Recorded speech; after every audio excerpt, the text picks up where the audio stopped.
There is a version of London that the tourism brochures sell you. Big Ben, Buckingham Palace, tea time at the Ritz. And then there is the London that built itself from the inside, block by block, borough by borough, through immigrant sacrifice and black ambition, and a refusal to accept that the city's wealth was only ever meant for certain kinds of people. That London is quieter. It doesn't always make the headlines, but it has been building for decades. In recording studios in Croydon, on football pitches in Hackney, in karting tracks in Hertfordshire, in telecom boardrooms and living rooms and church halls where parents told their children, in Yoruba and Creole and Twi and Jamaican patois, that they had come too far and sacrificed too much for their children to settle for anything less than everything. This is the countdown of the 10 richest and most powerful black families connected to London. And by the time we get to number 1, you are going to understand something about this city that most people who have lived here their entire lives have never fully grasped.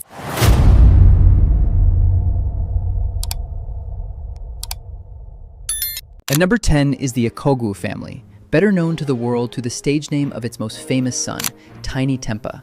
Born Patrick Chukwemeka Akogwu in Plumstead, southeast London, to Nigerian Igbo parents Patrick Sr. and Rosemary, Tiny grew up in a household where culture, faith, and the Nigerian immigrant work ethic were the foundation of everything. He attended St. Paul's Catholic School and St. Francis Xavier College and launched his music career at 16, initially funding it through student loans and money from buying and selling cars, before founding the independent label Disturbing London with his cousin and manager Dumi Oburota.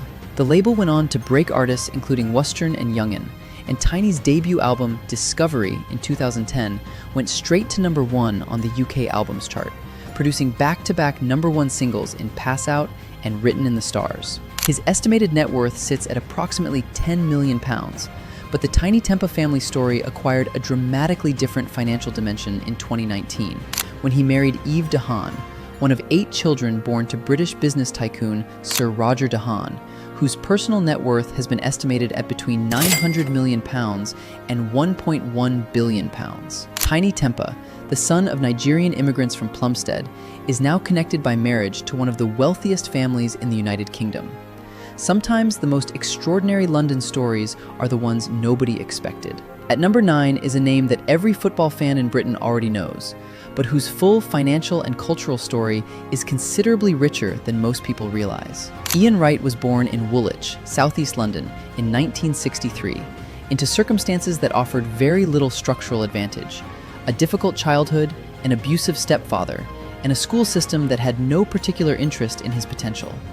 He was working as a plasterer and playing non-league football in his early 20s when Crystal Palace signed him at 22, older than most players who make it, and driven by a hunger that late discovery tends to produce in people who know they have been waiting. He went on to become Arsenal's record goalscorer before Thierry Henry, played for England, and retired as one of the most beloved strikers of his generation. But the second act has been as remarkable as the first. Ian Wright is now the UK's highest paid football pundit, with his company recording profits of nearly £2.2 million in the most recently reported financial year, and his total estimated net worth exceeding £20 million. His son, Sean Wright Phillips, born in Greenwich, raised between London households, and a Premier League champion with Manchester City, adds another estimated £10 million to the Wright family's combined wealth profile. The Wright family is one of the most enduring symbols of Black British working-class success. 2 generations, 2 careers, 1 city that tried to limit them and failed completely. At number 8 is the Sterling Million family, and Raheem Sterling's London story is one that begins not in the city itself, but with the city as a destination, the place his family came to in search of something better. Born in Kingston, Jamaica in 1994, Sterling moved to London at the age of 5 following the murder of his father, settling in Wycliffe Road in Maida Vale, West London, with his mother and 3 siblings, in circumstances that offered no cushion against the hardships of immigrant life in a new city. He was scouted by Queen's Park Rangers at 8 years old. He signed for Liverpool at 15, and by 20, he had won the Golden Boy Award as the best under-21 player in Europe, the youngest recipient of that award in its history. His career trajectory since then has encompassed Premier League titles with Manchester City, Champions League nights, a move to Chelsea, and a career value that has generated an estimated £40 million in personal wealth. He lives in London with his partner Paige Million and their 3 children, Melody Rose, Tiago, and Ty Cruz, building a family life in a city that once gave a Jamaican boy with no father a football and a chance. He has used his platform and his wealth to fund scholarships, build grassroots football infrastructure in underserved London communities, and campaign publicly against racism in football with a directness that most active players avoid. Raheem Sterling's family is not just wealthy, they are rooted, in the deepest sense, in what London's promise is supposed to mean. At number 7 is the Pinnock Gray family, a household built at the intersection of 2 very different British entertainment industries, and generating a combined cultural and financial footprint that is still expanding in 2026. Leanne Pinnock was born in High Wycombe, Buckinghamshire, to a family with Caribbean heritage, and joined Little Mix after auditioning for the X Factor in 2011, walking in as a former Pizza Hut waitress and walking out as a member of the most successful girl group in British history. Little Mix became the richest winners in X Factor history, generating an estimated £50 million across record sales, touring, merchandise, and brand deals over the life of the group. Leanne's personal net worth is estimated at approximately £12 to £30 million, and her solo career, launched following Little Mix's 2022 hiatus with singles including No Hard Feelings and debut album My Ego Told Me To, is adding new commercial layers to that figure regularly. She earns an estimated $56,000 per sponsored Instagram post to her 10 million followers, a number that makes her one of the highest-earning social media personalities in British music. She is married to Andre Gray, a professional footballer who has represented Jamaica internationally, and together they are raising twin daughters in London. Leanne has used her platform to found the Black Fund, a charity addressing systemic racism, and has been one of the most vocal Black women in British pop music about the experience of being overlooked within the industry. Number 6 is the Owuo family, the Ghanaian heritage family from South London that produced Michael Ebenezer Kwajo Omari Owuo Jr., known to the world as Stormzy.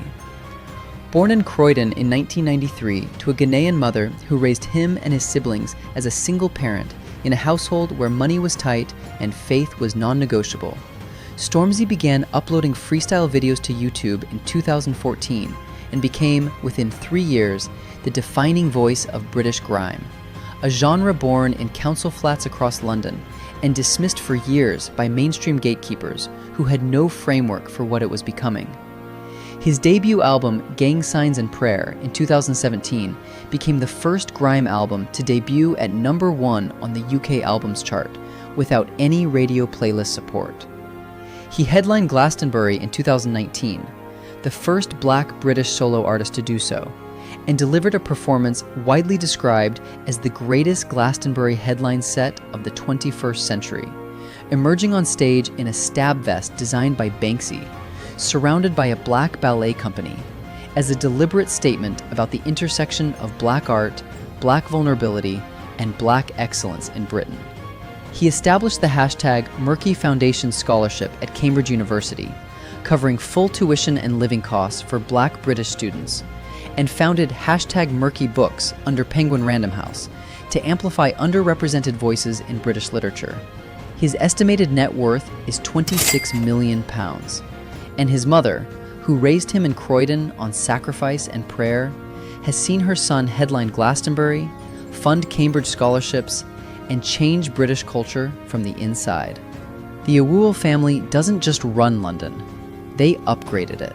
At number 5 is the Elba Dowra family, and Idris Elba's London story is one of the great origin narratives of British entertainment, because it begins in Hackney, East London, in 1972, in a household shaped by West African immigration, a Sierra Leonean father, Winston, and a Ghanaian mother, Eve, and it arrives after a journey that took him through odd jobs and DJ sets and cattle call auditions and years of near invisibility in New York, at a net worth estimated at between 45 and 50 million pounds.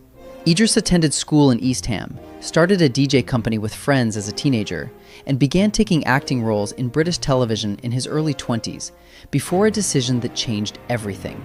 He moved to New York City in the late 1990s with $150 to his name and a profound, privately held conviction that he was capable of something larger than the British industry of that era was allowing him to be.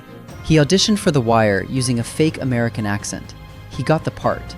He played Stringer Bell so definitively that the show became a cultural landmark, and Idris Elba became a name that American television executives needed to know. What followed was Luther, Mandela, Long Walk to Freedom, Beasts of No Nation, Thor, The Suicide Squad, and a career that redefined what a black British actor from East London was allowed to aspire to in the global entertainment hierarchy. He married Somali-Canadian model Sabrina Dowra in 2019. He runs Green Door Pictures, his own production company. He DJs internationally under the name DJ Big Dries. He races cars. He has 2 children, Isan and Winston, who carry the name of a man who arrived in Britain from Sierra Leone and raised a Hollywood icon in Hackney. That is the compounding return on an immigrant family's bet on London. At number 4 is the Saka family. And if you have been watching this channel for any time at all, you already know this story is still being written. Adenike and Yomi Saka left Nigeria, his mother from Kwara State, his father from Ogun State, and settled in Ealing, West London, where they raised 2 children on Yoruba values, Christian faith, and the particular kind of immigrant discipline that treats education and hard work not as options, but as obligations.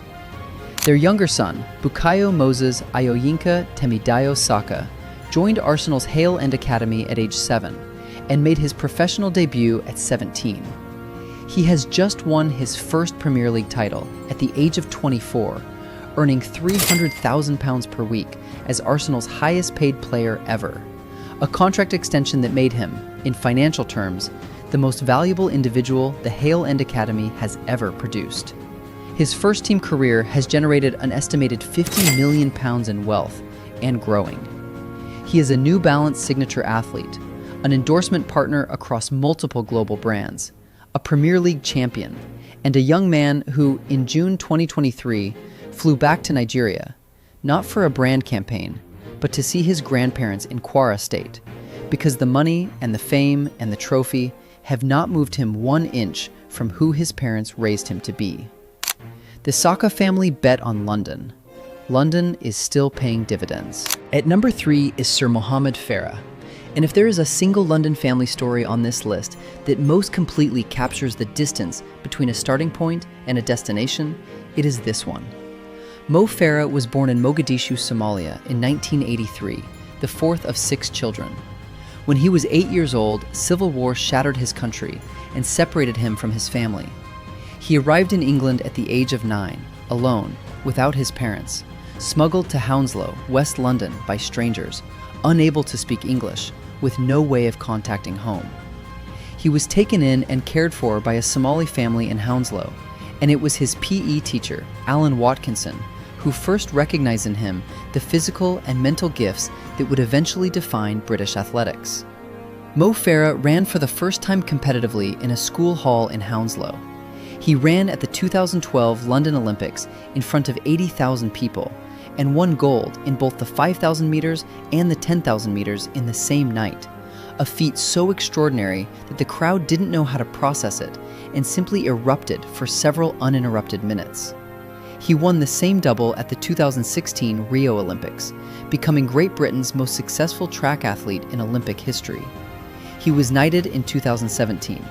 He married his childhood sweetheart, Tanya Nell, and together they are raising their family in London, the city that a 9-year-old Somali boy arrived in alone, and which he went on to run around a track faster than anyone else in the world, with a nation on its feet and his name in every throat.